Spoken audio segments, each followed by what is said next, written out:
Hello everyone, this is Clossi, and welcome back to Daily Game View number 62.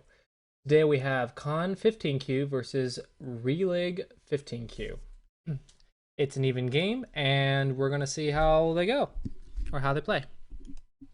So at this level, it's again working on learning what the basics are and how to use them. So we're going to look at that for this game. So two space high approach is not common. Remember, if you need to figure out what are some common variations, you can look at professional games to see what variations they use in the corner. And you can also consult a free Joseki dictionary online.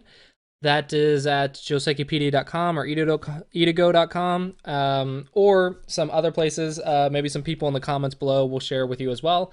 However, there are free dictionaries online. You can just search for them or ask for them. Just look Joseki dictionary, and you should be able to find something. And yeah, so look up some Joseki dictionaries. That way you can get rid of the not so common moves, because these moves usually can give white a better result locally. Normally, you want to approach from one space away like this, because it gives you better variations and better follow-ups. Okay, so white makes a Shamari and ignores the corner. And black pincers. Again, this is not normally the shape. Normally, you would pincer here. And since white play Tanuki or play somewhere else, black will be able to attack this 4/4 stone. Therefore, white, I think at this level, it's better to just defend yourself first to have less to worry about on the board.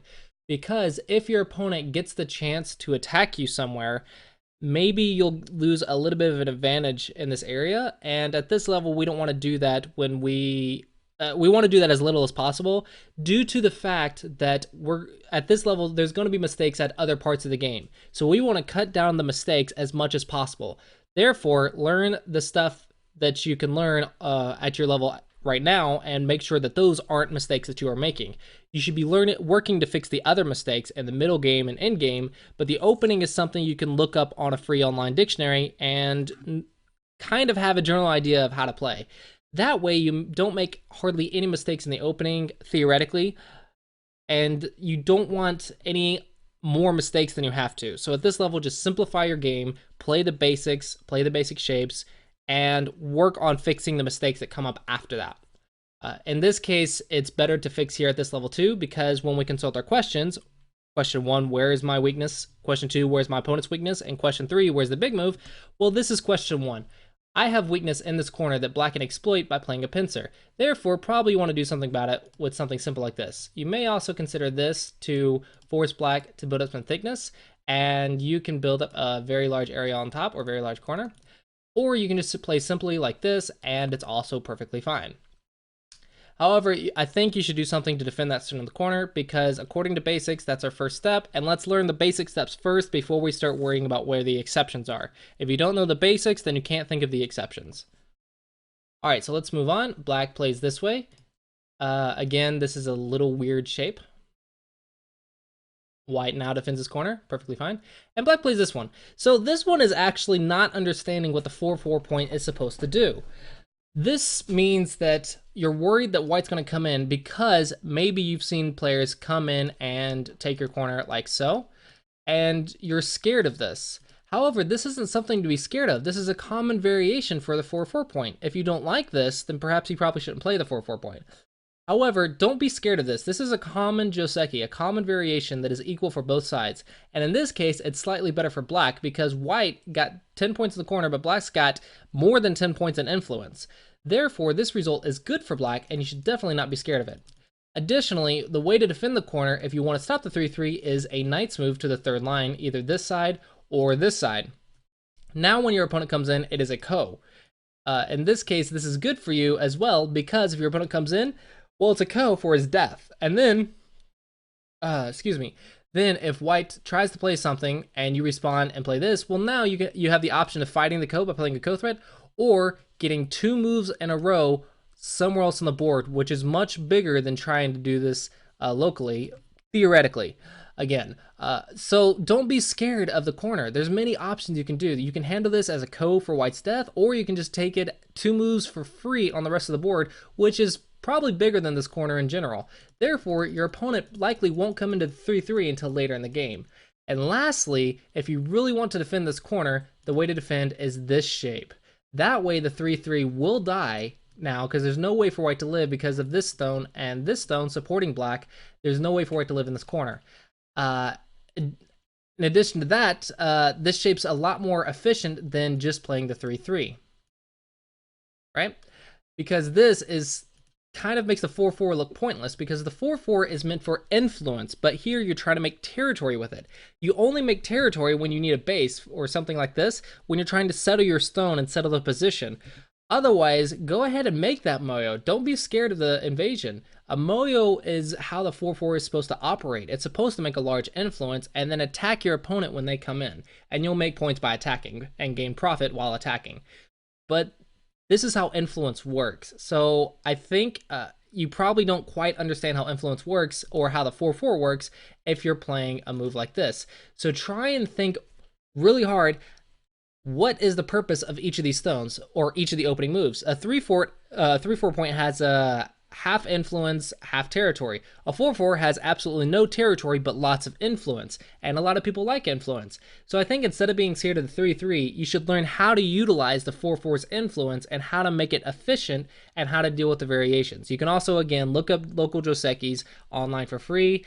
And if you really want to, maybe you should ask on the online Go server or on KGS or whatever server you play on, ask for some teaching games on how to use influence or how to use the 4-4 points. And I'm sure somebody will be able to help you out.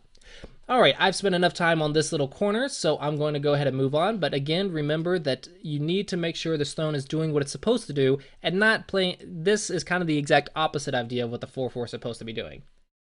All right, now white chooses an invasion here. Not quite needed at the current moment. So question one, where's my weakness? White, you don't really have too much weakness, but maybe since black has you surrounded, maybe the 3-3 is a little annoying, because when you're surrounded, then the 3-3 is your base. So maybe you want to do something in this area. In addition, where's black's weakness? Well, there's some weakness with this shape. So what about something to come out and split black apart? By splitting black apart and staying connected yourself, this will become a result where black has to save both sides, and you can just casually split them apart and destroy the center influence. It also gives support to your corner, so I think this somewhere over here to split or to attack black and gain strength in your corner is a good idea. Globally, if you don't like that idea, then you can just go play a big move, for example, something like this, and then play a shape like this. This way, the left side is very, very efficient and very, very good for you. And it's very fast paced and a good combination. That's the word I'm looking for. A good combination. This is a good combination for white. It's much bigger than just going in right here. All right, so black plays and white plays. Normally, you want to take the tiger's mouth. So for example, you can choose a Hana here. Black goes up and then take the tiger's mouth. And this would be a good shape. Now you're making an eye shape on the side and you're taking black's shape. And this is a good sequence. This, now black can get a tiger's mouth here, and now you have cutting points to worry about. However, black plays this way, so now's a good time to wedge. All right, you play here. So this is a good time to wedge because now black is the one with cutting points. However, this one's not so good because now black can just play this tiger's mouth, and this stone's dead. However, black chooses to play here, and I think both players are kind of missing the point in this fight of what should I be doing. So, I think right now it just means you need more experience with fighting. So probably play some games and get them reviewed more often, and you'll get some better ideas on how to fight and how to defend locally. All right, we play this way. White, defend the cutting points. Good move. And again, good move. Okay, so white got the better result here because white was able to deal with all the cutting points first. So here, black is in a lot of trouble. All right, white defended. So I guess you're worried about this cut. However, it isn't a concern just yet. I would keep splitting black and fight in this area. Even if black does something like this, you're still okay because you can simply come up here and these 3 stones are cut off. And if black tries to surround you, well, then you can just play right here and capture this stone. So splitting black, I think, is more important. All right, so you chose to defend. It's not bad if you don't see the cut. This isn't that bad. All right, black has cutting points, so just push through and cut. No.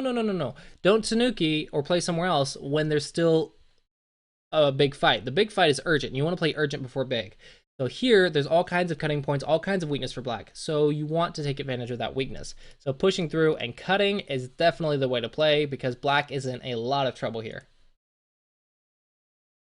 All right, so black plays here to try to reduce an influence that doesn't exist yet. This move, maybe you saw it in some stronger players' games and you want to try it. However, if you don't understand the move or how it works or what the purpose of it is, then probably you're going to play it at the wrong time like you did here. This move is meant for reducing a white influence when you can't play on this side and can't play on this side, or maybe it's not so good or not recommended, and white has a large influence, well then you can play this to reduce. However, in this case, white doesn't have that influence yet. You can simply pincer here and it's good enough, and white only has that corner. So make sure you understand the moves, black, and don't just play moves that maybe you've seen stronger players play for no reason. You need to understand how the move works, and to understand how a move works, you need to understand the basic questions. Where am I weak? Where's my opponent weak? And where's the big move? And the big move is open corners, open sides, biggest area. And in this case, the open side is the left side and the bottom side. So you could play this way and white plays here, and you can invade now, and that's fine. Or you can play a pincer if you don't like that, and then if white comes in, you could simply play this way in order to stop white's influence.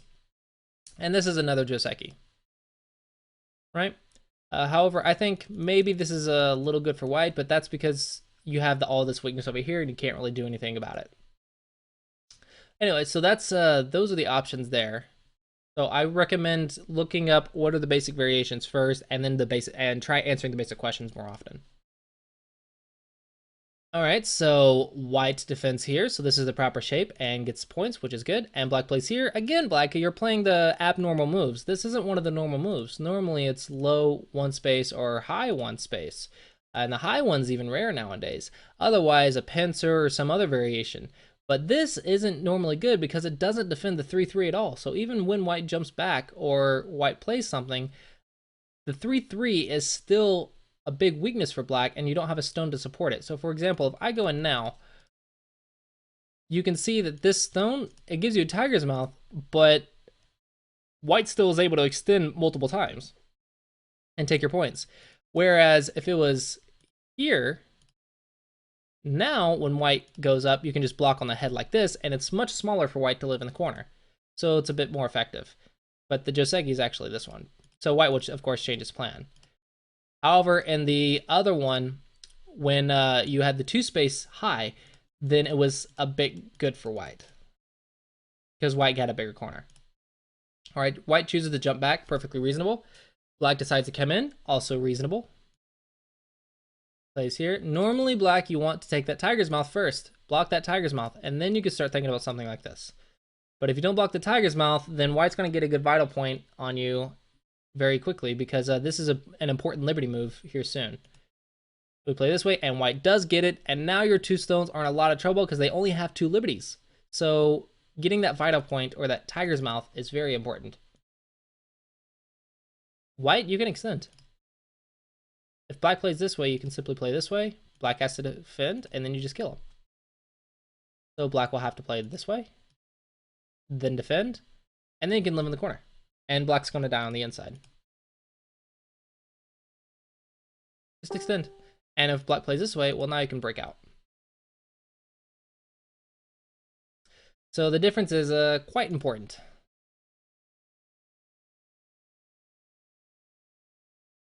However, now black got a very, very solid corner and very strong corner and a lot of points. So the difference is quite huge. Okay, so we keep playing, white defensive cut, and black plays here. This move isn't too important because there's no cutting point here.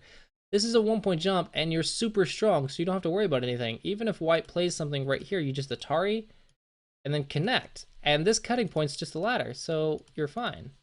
It's not even, you could also just push it down this way like this, and you're fine. So there's no weakness here. There's no weakness to defend here. Therefore, this move is kind of only 1 point. It's kind of like passing because it's only 1 point. It's not very big. It's not very important. White's fine because of white defended. So therefore, this move is almost nothing. All right, white chooses to wedge down here to stop black's influence. Another good plan. So it seems white understands the basics a little bit better than black. In this case, black, I think you need more experience and more game reviews from stronger players because it looks like you don't have a good foundation or a good understanding of the basics. White, you do have an understanding of the basics, but you need to look for weaknesses more and take advantage of those weaknesses, and so you need to work on fighting. And you also need game reviews to aim at how to improve your fighting, how to improve seeing weakness, and of course, Go problems will help you with that as well.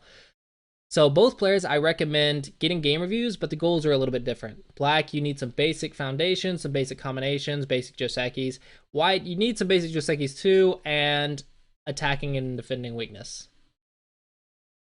All right, so an attach, normally you don't want to attach, you want to take the 2-space extension like this, and then you can block and then chase. This is a little bit better. Attaching to a single stone like this will actually make your opponent stronger. You do this when you need to live, so this is actually helping white. On is the normal move, and then we connect, black connects, and then we can extend and extend, and white's practically alive. This still leaves some Aji, or some weakness, so. Watch your cutting points, white. These cutting points still work. You really need to defend first with something like a tiger's mouth, and then you can worry about getting out. But you have to defend first.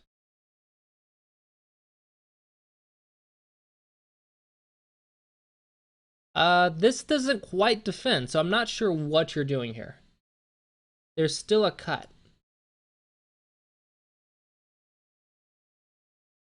So I'm not sure what you're doing here, white. You need to watch your weaknesses. So like I said, watch the weaknesses and practice the attack and defense. Black, you also should look for the weaknesses. The cutting points are important.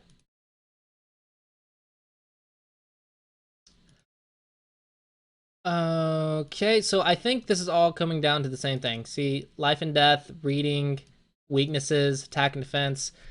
So I think I've covered the problems for both players. And if we keep going, I'm probably going to eventually start repeating myself about the attack and defense and about the basic shapes. So watch this video as many times as you need to, and remember the 3 questions. Where's my weakness? Where's my opponent's weakness? And where's the big move?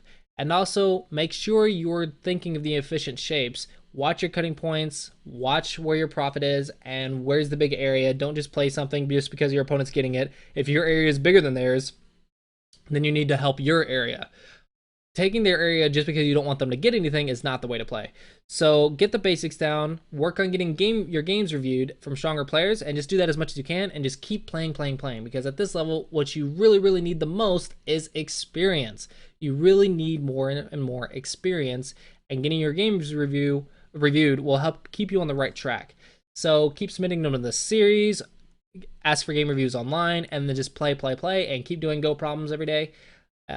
Spend a good 15 to 20 minutes on Go problems, or maybe 10 to 15 minutes, or 5 to 10 minutes, even 5 minutes if you can.